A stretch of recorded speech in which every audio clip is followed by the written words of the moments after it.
There are more remakes and sequels being released than original films today. But then again, are they really original? Films reuse plot lines over and over again, but that's okay because they usually find a plot twist that we love and we keep heading into theaters. Disney has been making animated films since 1937, and their first film, Snow White, was based off a popular Brothers Grimm story. Still, sometimes their plot lines are closer to films that have already been released, and people are quick to point out the similarities. Stick around to the end of the video for a Frozen fact that you might not have known. Alright! Yo, yo, woo, woo. Here is Screen Rant's list of 10 times Disney stole ideas from other popular movies. What? Do you trust me? Aladdin.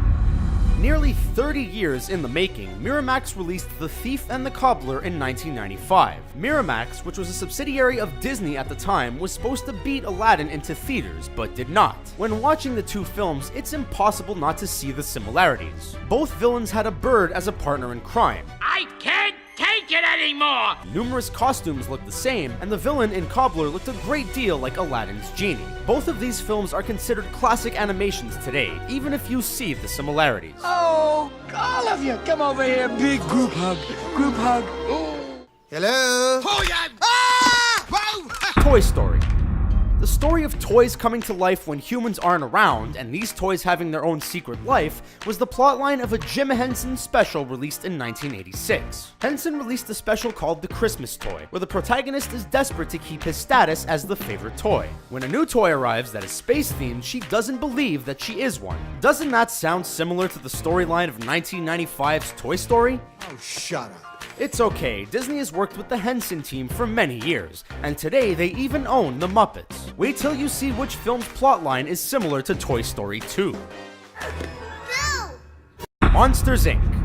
A monster living under your bed isn't a new concept, but having a portal to a world of monsters is a little more unique. In the 1989 film Little Monsters, Fred Savage follows a blue, furry, horn-toting monster into a monster world. In Monsters, Inc., an adorable little girl follows a big blue monster into her closet to another monster world. Look it.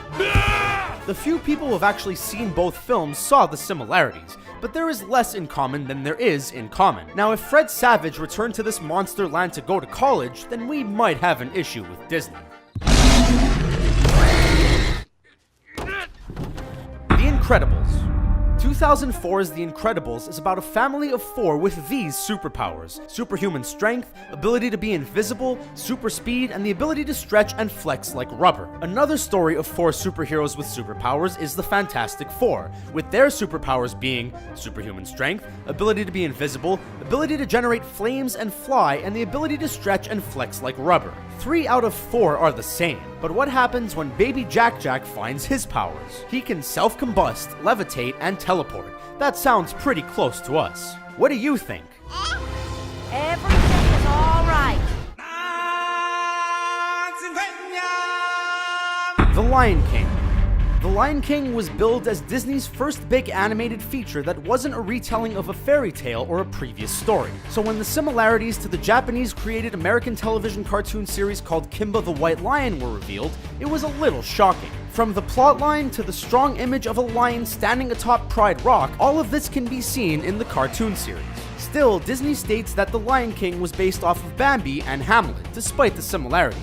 You remember the scene with Bambi's departed parent talking to them as a cloud? Oh wait, that was Kimba's parent. And this is the Buzz Lightyear aisle. Back in 1995, short-sighted retailers did not order enough dolls to meet demand. Toy Story 2. The filmmakers behind Toy Story must love Jim Henson's work as much as we do. Toy Story 2 has a very similar plotline to 1985's Follow That Bird, starring Big Bird. Big Bird leaves Sesame Street and finds other birds more like him. Then he gets kidnapped and forced to perform in a circus. His family from Sesame Street saves him, and he goes back to his home where he truly belongs. Woody leaves his home when a toy collector steals him. He winds up with cowboy characters just like him. And he's going to be displayed in a museum but is ultimately saved by his friends and returns home. Luckily, Toy Story 3 doesn't have any Henson similarities, or we would start to wonder. Am I really that fat? Come on, guys. Let's get our parts together, get ready, and go out on a high note. Toy Story 3. Speaking of the Toy Story franchise, we all know how important John Lasseter is to Pixar Studios. Did you know he worked on the story for a Disney film called The Brave Little Toaster? In both films, a kid goes off to college and through a misunderstanding, his toys or appliances are taken away. The films are about the adventures of these toys making their way back to their owner, both having a life or death scene at the city dump. Mother always did like Richard best. Robin Hood. When Walt Disney died in 1966, it took a long time for the studio to release another animated hit. One of the reasons was that the studios were cutting back the budgets of these films, and the filmmakers had to find ways to cut their costs. One trick was to redraw over previous cells made for other Disney films. They even went as far back as their first animated release, Snow White, for the film Robin Hood. This is one way Disney stole from the old and gave to the new. Cars. 1991's Doc Hollywood starred Michael J. Fox as a doctor who crashes his car into a fence in a small town. The judge sentences him to community service. Community service, served as resident doctor at Grady Memorial Hospital. And he soon comes to respect the town's old-fashioned doctor. Once he's able to leave, he wants to return to his newfound home. It's almost as if Disney said, "I love that car crash scene, but the people ruined this movie." So they got rid of the people and changed the storyline a little, and we got the animated film Cars. Still, we don't remember any scene with a car coming out of the water without her hood down.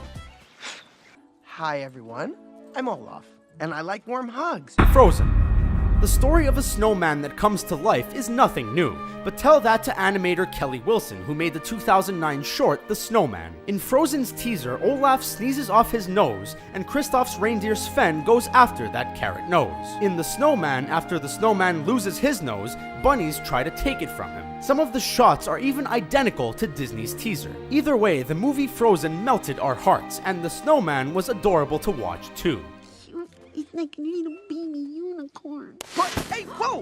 What do you think of our video? Did we skip over any other times Disney stole ideas from other stories? I wonder. Sound off in the comments below, and be sure to subscribe to our channel. Don't leave just yet. Watch another Screen Rant video for more fun lists of your favorite films and actors. Thanks for watching.